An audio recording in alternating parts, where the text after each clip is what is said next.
Saksi kunci CCTV, pemilik kafe Olivier tak diperiksa pada kasus Jessica Wongso, sempat cicipi kopi Vietnam. Kalau ini dianggap sebagai bukti dari lokasi yang bersangkutan, bagaimana mungkin rekamannya hanya sedikit itu? Sementara kamera DVR yang saya bilang rentangnya itu cukup panjang. Ya, saya pernah utarakan pengungkapan itu harus dengan 4R, rentang, reka, rangkai, dan runut. Harusnya dari DVR itu yang diambil oleh pihak penyelidik. Tetapi ternyata enggak, pihak penyelidik memberikannya kepada pihak digital forensiknya hanya berupa flash disk. Ini yang kita ketahui dan kemudian dicari lagi bukti selanjutnya ternyata tidak ada berita acara untuk pemindahan dari hard disk ke flash disk. Ini aneh nih, kalau nggak ada berita acara tersebut berarti yang melakukan pemindahan siapa? Atau hanya dicekokin hanya bagian kafe? Kan nggak boleh, harusnya yang melakukan pengkopian itu adalah pihak penyelidik untuk memastikan kopinya itu akurat antara yang di flash disk dengan yang di hard disknya.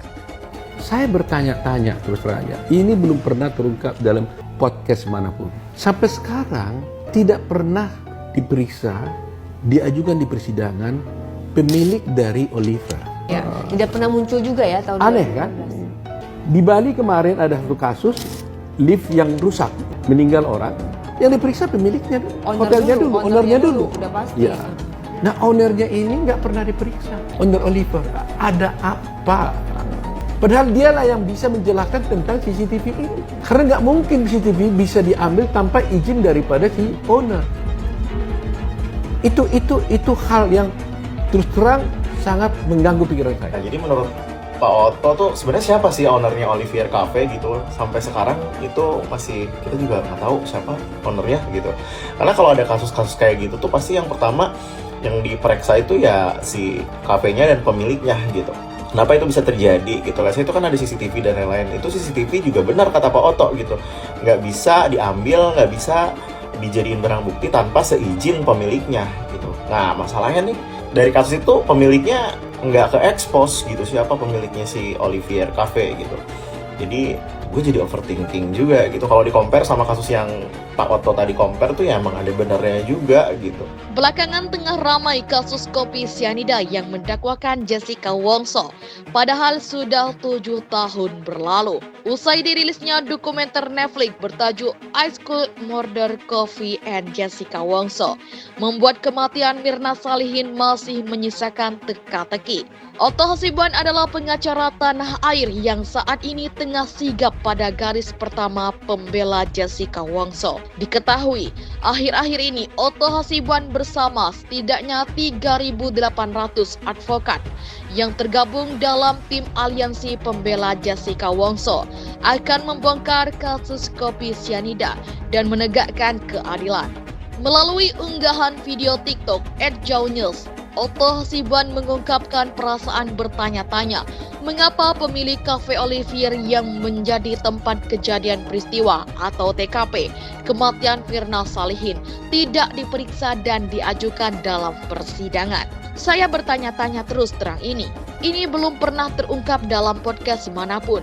Sampai sekarang tidak pernah diperiksa diajukan di persidangan pemilik dari kafe Olivier. Aneh kan? Kata Otto Hasibuan. Di Bali kemarin ada satu kasus, meninggal 1 orang karena lift yang rusak. Yang diperiksa pemilik dulu, ownernya dulu. Nah, ownernya ini nggak pernah diperiksa, owner Olivier. Ada apa? Padahal dialah yang bisa menjelaskan tentang CCTV ini.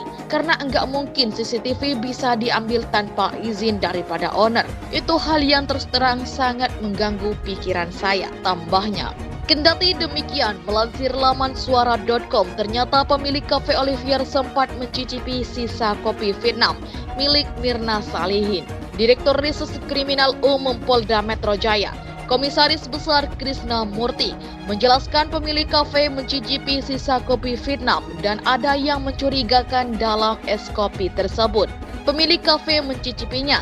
Dia pakai sedotan diletakkan di tangannya terasa kebas. Dia juga minum sedikit terus setengah jam kemudian terasa mual. Dan pemilik kafenya muntah-muntah, kata Krishna Murti.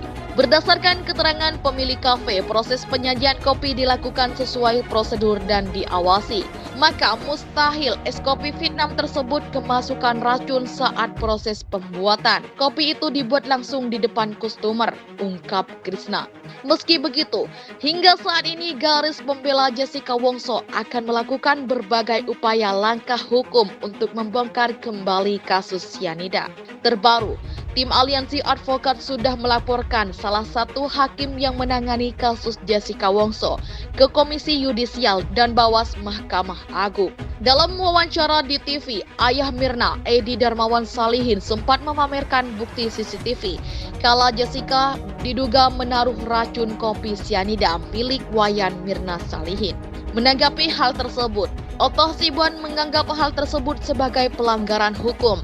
Sebab menurut pengacara kondang itu, menyembunyikan barang bukti bisa berakibat fatal. Otto Hasibuan baru-baru ini menyinggung dugaan CCTV disembunyikan. Hal tersebut terkait dengan video yang ditunjukkan ayah Mirna di acara wawancara dengan Karni Ilyas. Edi Darmawan Salihin menunjukkan video CCTV yang tidak ditampilkan di persidangan kala Jessica Wongso diduga memasukkan racun cyanida. Pengacara Jessica Wongso itu menyebut penyembunyian barang bukti CCTV itu termasuk pelanggaran hukum. Ada dugaan bahwa ada barang bukti yang disembunyikan atau dihilangkan, ungkap Otto Hasibuan seperti dilansir dari kanal YouTube Instant Investigasi pada 22 November 2023. Itu terang-terangan kan terlihat di acara TV yang kita lihat. Nah, kalau ada seperti ini, ada CCTV yang disembunyikan, dihilangkan berarti kan pelanggaran hukum, imbuhnya lagi. Otto Hasibuan menyebut jika penyembunyian barang bukti tersebut berakibat fatal,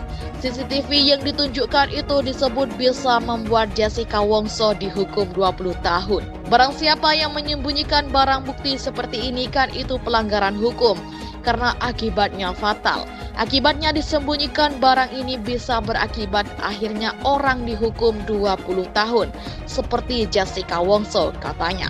Menurut Otto Hasibuan, bisa saja dengan menunjukkan CCTV tersebut, Jessica Wongso tidak bersalah karena ada bagian yang tidak ditampilkan. Menurutnya bukti jadi tidak lengkap. Bisa saja dengan adanya CCTV itu tadinya kalau tidak disembunyikan sebenarnya Jessica Wongso tidak bersalah, tapi karena itu disembunyikan tidak ditampilkan di CCTV, ya otomatis kan itu jadi enggak lengkap, ungkap Otto Hasibuan.